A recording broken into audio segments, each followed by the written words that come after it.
Salutare tuturor! Din păcate și astăzi am văzut informații care aș fi preferat să nu le prezint. Am văzut niște lucruri foarte oribile pe care Donald Trump încearcă să le facă, pentru că pune presiune foarte, foarte mare pe armata americană și, din ce am înțeles, iată, președintele Trump a cerut comandanților forțelor speciale să elaboreze un plan de invadare a Groenlandei. Un lucru care este foarte, foarte grav, un lucru care contravine articolului 5 NATO, să te atace o țară din interiorul organizației Tratatului Nord-Atlantic. Mi se pare ceva foarte, foarte grav. Lucrul acesta ar însemna, și mulți politicieni americani, congresmeni și politicieni de top americani știu acest lucru, lucrul acesta ar însemna sfârșitul Statelor Unite ale Americii ca, nu doar ca far călăuzitor al lumii libere, ci ca imperiu. Pentru că dacă americanii atacă și ocupă Groenlanda, va exista o scindare în cadrul alianței. Nu spun că o să se ajungă la dispariția NATO, dar spun că cu siguranță Statele Unite ale Americii vor ieși din NATO și, contrar spuselor multor putinei pe acest canal, că fără Statele Unite ale Americii NATO nu mai există. Ba, mai există, dar există într-o formulă mult diminuată. Desigur că nu ne dorim acest lucru, dar dacă americanii de la cel mai înalt nivel al armatei vor pune, cum să zic, în aplicare aceste planuri revizionist-fasciste ale lui Donald Trump și a administrației sale, atunci NATO se va înjumătăți. Asta e situația. Subiectele principale ale analizei noastre de astăzi sunt: rușii au adus copii pe linia frontului pentru a cânta și a înregistra colinde. Un lucru foarte, foarte grav pe care rușii îl fac. Nu țin cont de absolut nimic, nici de viața și de integritatea, de siguranța copiilor. Ăștia sunt rușii. Forțele de apărare ucrainene au atacat un depozit de petrol în regiunea Volgograd din Federația Rusă și o serie de ținte în regiunea Tot din Ucraina. Avem imagini cu explozii la Voronej, cu toate că rușii declară că n-au existat explozii. Avem imagini foarte sugestive în acest sens. Iată, dragii moșului, ce se întâmplă în Statele Unite ale Americii. Președintele Trump a ordonat comandanților forțelor speciale să elaboreze un plan de invadare a Groenlandei, potrivit Daily Mail. Conform publicației, planul este condus de consilierul politic Stephen Miller. Potrivit surselor, președintele a cerut comandamentului întrunit al operațiunilor speciale americane să pregătească planul de invazie, dar acesta se confruntă cu rezistența șefilor de stat major întruniți pe motiv că ar fi ilegal, a relatat Daily Mail. În această imagine îl vedem și pe papagalul portocaliu,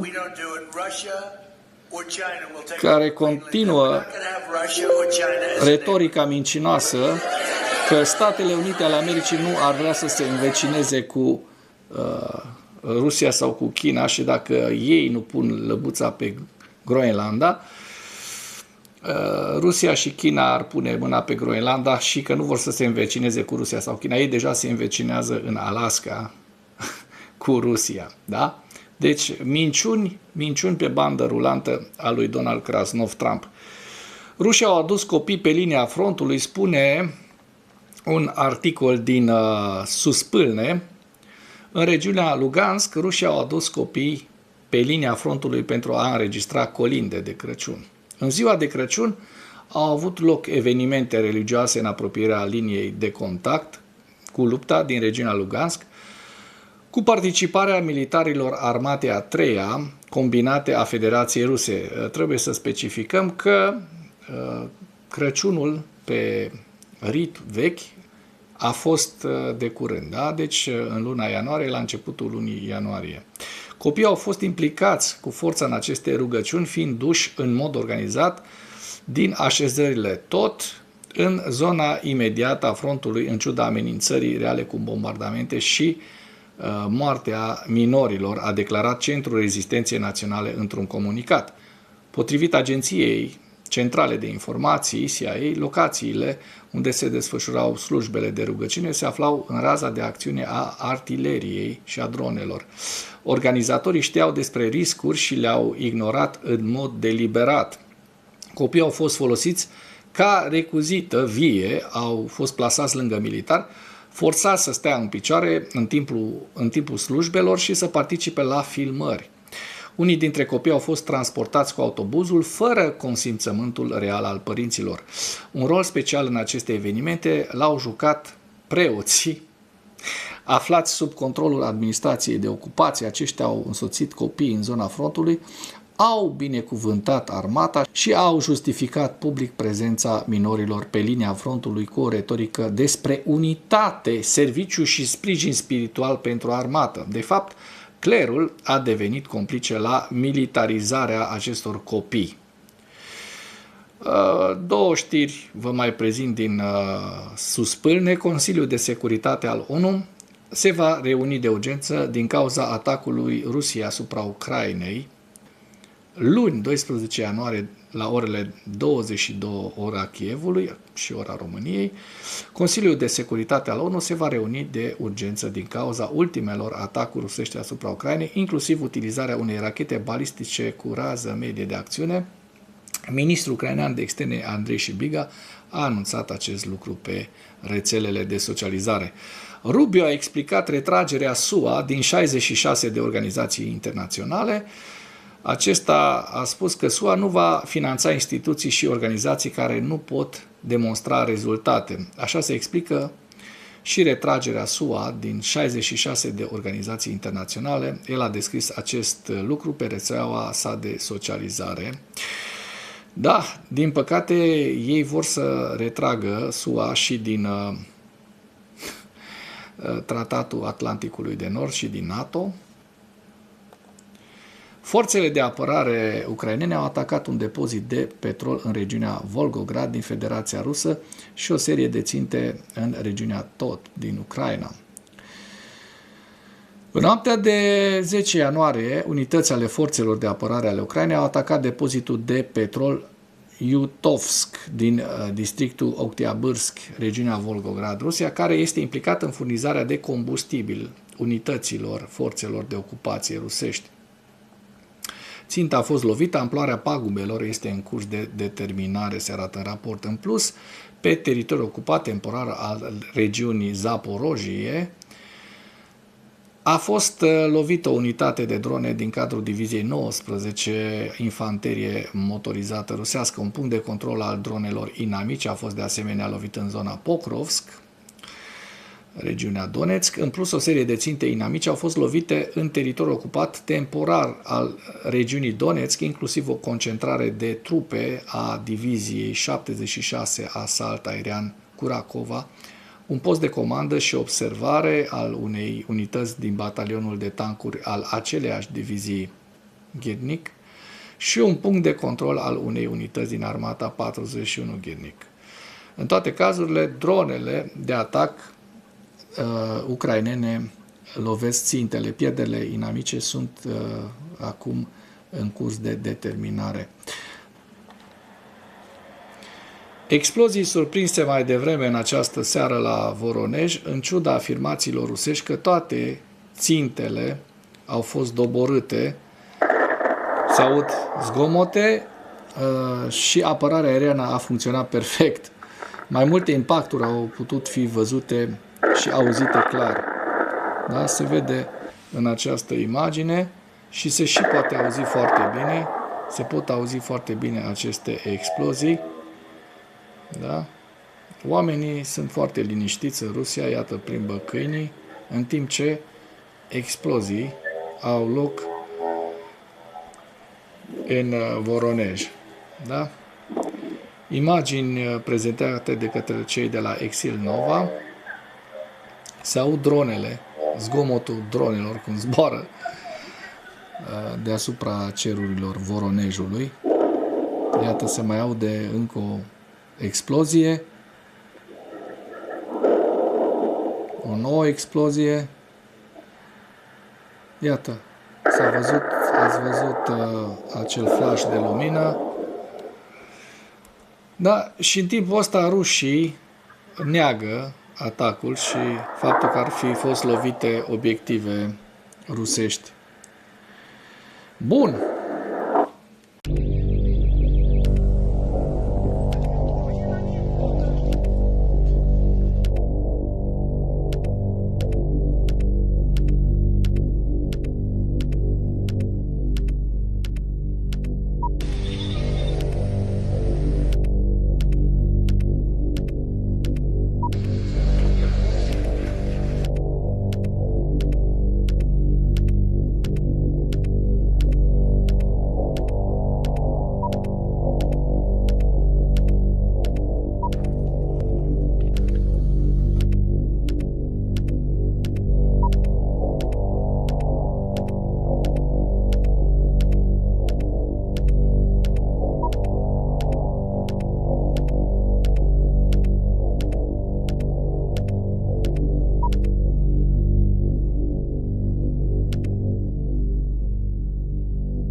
În timp ce Donald Trump se dă de ceasul morții că vrea Groenlanda, iată liderii Groenlandei resping inițiativa lui Trump, spunând simplu: nu vrem să fim americani.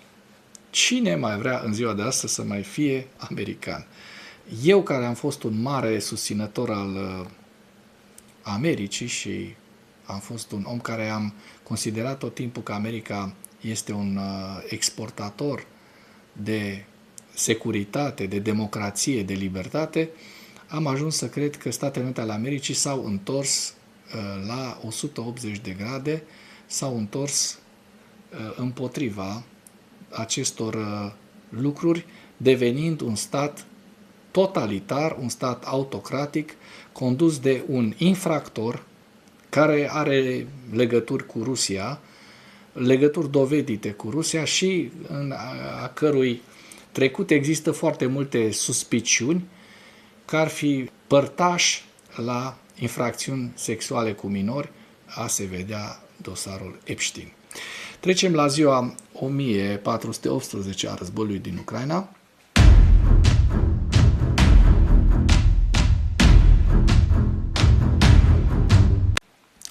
În ultimele 24 de ore, rușii au pierdut 1130 de militari, 11 tancuri, 3 vehicule blindate de luptă, 44 de piese de artilerie, un lansator de rachete, ucrainenii mai reușind să doboare 654 de drone rusești, așa cum se poate observa în această imagine.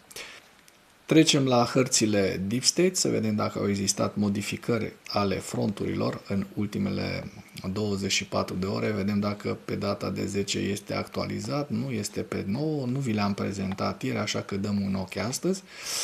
Regiunea Herson o vedem în sud, nu au existat modificări ale fronturilor. Nici în Zaporojie, așa cum se poate observa, nu au existat aceste modificări. Mai la nord, către Punga, Pokros, Mârnograd, observăm că în ultimele 24 de ore n-au existat modificări ale fronturilor și nici mai la nord, în Dobropilea. Da? În schimb, vedem că la vest de Toretsk, rușii au reușit să ocupe o suprafață de aproximativ 5 km pătrați.